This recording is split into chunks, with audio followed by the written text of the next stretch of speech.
নমস্কার বন্ধুরা, Rina's cooking with নেচারে আপনাদের সবাইকে স্বাগত। চলে এসেছি আজকের রেসিপি নিয়ে। আজকের রেসিপি খিরসা সহ খেজুরের গুড়ের পাটিসাপটা তৈরি করে দেখাবো।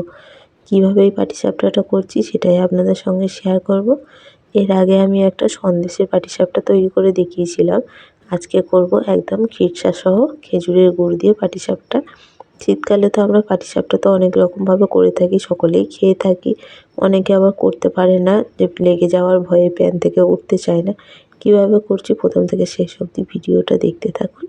আশা করছি আপনাদেরও ভালো লাগবে। খুব সহজ নরম তুলতুলেভাবে দেখাবো। আমি যেভাবে বানাচ্ছি এইভাবে বানিয়ে দেখবেন, একটা পাটিসাপটা প্যানে আটকে যাবে না, সব পাটিসাপটাই খুব সুন্দরভাবে উঠে যাবে। পাটিসাপটার জন্য আমি এখানে নিয়েছি 1 কাপ ময়দা। ময়দাটা আমি এর মধ্যে ঢেলে দিচ্ছি। চালের গুঁড়ো নিয়েছি, চালের গুঁড়োটা আমি অর্ধেকটা দেবো। 1 বাটি চালের গুঁড়ো নিয়েছি, অর্ধেকটা চালের গুঁড়ো দিচ্ছি। খুব ভালো করে একসঙ্গে মেশানো হয়ে গেছে। পাটিসাপটার গোলাটা আমি গুলবো খেজুরের গুড় দিয়ে। আমি এখানে একটা বাটিতে খেজুরের গুড় নিয়ে নিয়েছি, খেজুরের গুড়টা দিয়ে দিচ্ছি। আপনারা চিনি দিয়েও গুলতে পারেন। এখন পৌষ সংক্রান্তির পিঠে মানেই খেজুরের গুড়, পাটালি এইগুলোই বেশি ভালো লাগে। চিনির থেকে এই গুড়ের গন্ধও ভালো লাগে, আবার এই গুড় দিয়ে তৈরি করাও ভালো লাগে। পাটিসাপটার ব্যাটারের গোলাটা যদি খুব মিষ্টি হয়ে যায়, তাহলে কিন্তু এটা প্যানের মধ্যে আটকে যাবে, সহজে উঠতে চাইবে না। আমি এবার এর মধ্যে জল দিয়ে আস্তে আস্তে এটা গুলে নিচ্ছি। আমি দুধ দিচ্ছি না, আপনাদের ইচ্ছে হলে দুধ দিয়েও গুলে নিতে পারেন। অল্প অল্প দিচ্ছি জল। ব্যাটারটা গুলে নিচ্ছি জল দিয়ে। আমি এখানে সুজি দিলাম না, আপনারা সুজিও দিতে পারেন।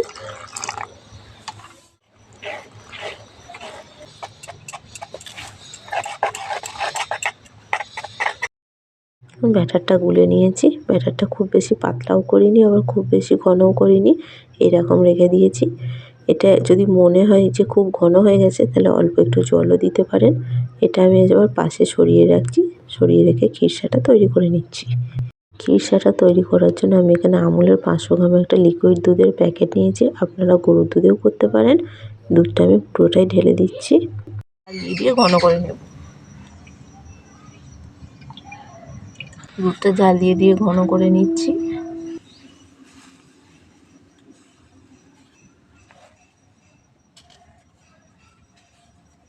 আমি এখানে 500 গ্রাম দুধ নিয়েছি। 500 গ্রাম দুধকে ফুটিয়ে 250 গ্রাম করে নেব।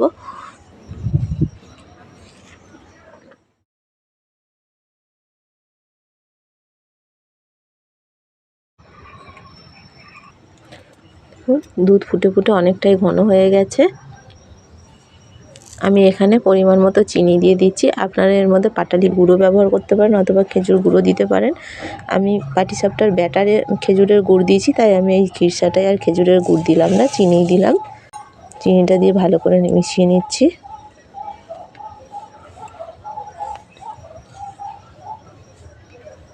আমি এখানে 100 গ্রাম মতো চিনি দিলাম।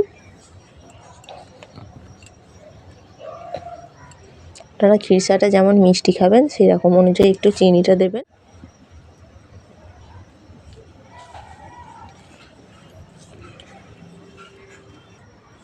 দুধটা জাল দিয়ে অনেকটা ঘন করে নিয়েছি।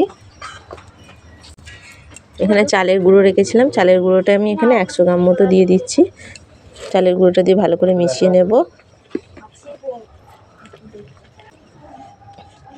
আপনারা এই সময় এর মধ্যে আমুল দুধও দিতে পারেন। অল্প একটু চালের গুঁড়ো দেব।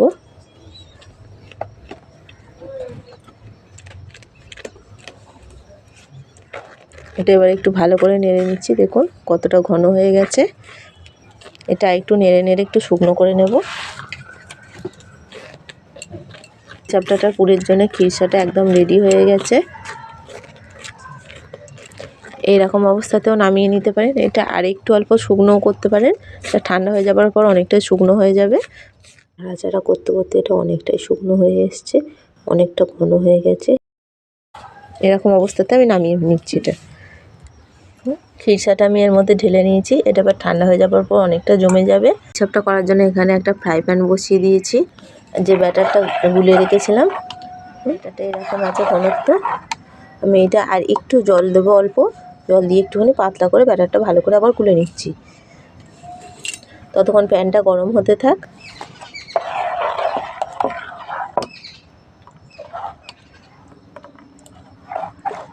ফ্রাই প্যানটা গরম হয়ে গেছে, অল্প একটু সাদা তেল ব্রাশ করে দিচ্ছি।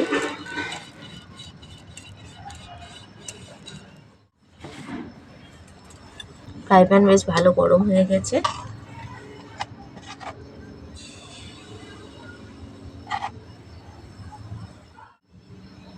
এভাবে গোল করে ব্যাটারটা চালিয়ে দিলাম।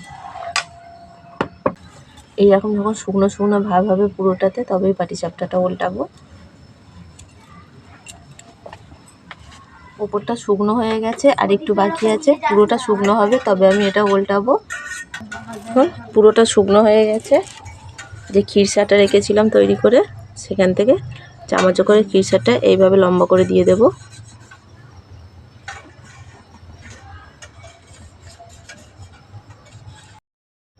ভালো করে দেখলে বুঝতে পারবেন প্যান থেকে পাটিসাপটাটা কত সুন্দরভাবে ছেড়ে যাচ্ছে।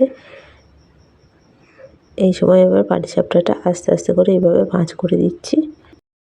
এইভাবে করে এক ধার থেকে প্রথমে ভাঁজ করে দিচ্ছি, তারপরে আস্তে আস্তে এইভাবে করে উল্টে দিতে হবে। দেখুন পুরোটাই কত সুন্দরভাবে উঠে গেছে চাটু থেকে, একটুও চাটুতে লেগে যায়নি। অনেকেই আছেন পাটিসাপটা নরম খেতে পছন্দ করে, অনেকে আবার একটু শক্ত শক্ত পছন্দ করে। যারা শক্ত শক্ত খায় তারা এইভাবে প্যানের মধ্যে একটুখানি 5-6 সেকেন্ড ধরে রেখে দেবেন, তাহলে পাটিসাপটাটা একটু শক্ত শক্ত হয়ে যাবে, যে গাগুলো সাদা সাদা হবে। দেখুন একটা পাটিসাপটা তৈরি হয়ে গেল। আবারও একটু তেল ব্রাশ করে নিচ্ছি। একদম কম আছে আমি করছি এটা। ব্যাটারটা যখনই ফ্রাই প্যানে দেবেন তখনই ব্যাটারটা একটু ভালো করে গুলে নেবেন।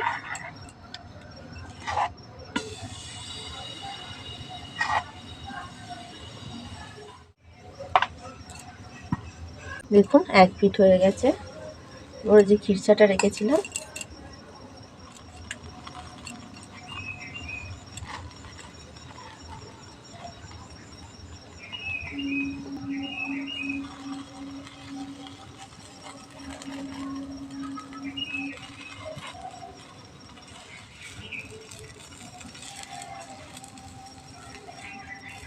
কত সুন্দর কত সহজভাবে পাটিসাপটাগুলো প্যান থেকে উঠে যাচ্ছে, একটুও লেগে যাচ্ছে না।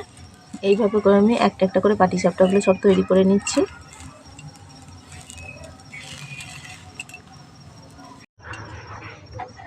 আবারও একটু ব্যাটার দিয়ে দিচ্ছি। আবারও উপরটা ভালো করে শুকনো হতে দেব। যারা পাটিসাপটা তৈরি করতে পারে না, লেগে যাওয়ার ভয়ে প্যানে আটকে যায়, উঠতে চায় না, আমি যেভাবে বানালাম এইভাবে একবার বানিয়ে দেখতে পারেন। পাটিসাপটা কত সহজভাবে তৈরি করে নেওয়া যায়, একটুও প্যানে লাগবে না। উপরটা শুকনো হয়ে গেছে। খিরসাটা রেখেছিলাম,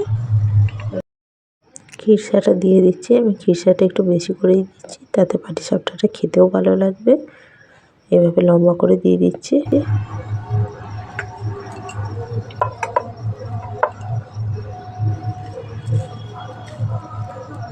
এইভাবে চেপে দিতে হবে।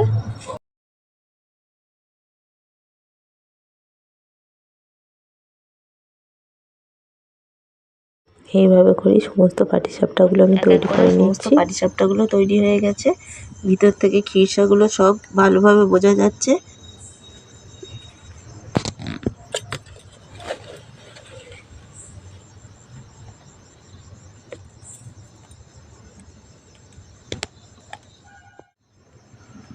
খেজুরের গুড়ের এই খিরসা পাটিসাপটার রেসিপিটা আপনাদের কেমন লাগলো কমেন্ট করে অবশ্যই জানাবেন।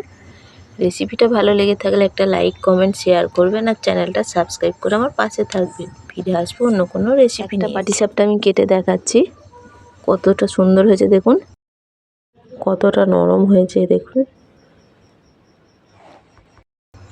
কতটা সুন্দর লাগছে দেখুন দেখতে।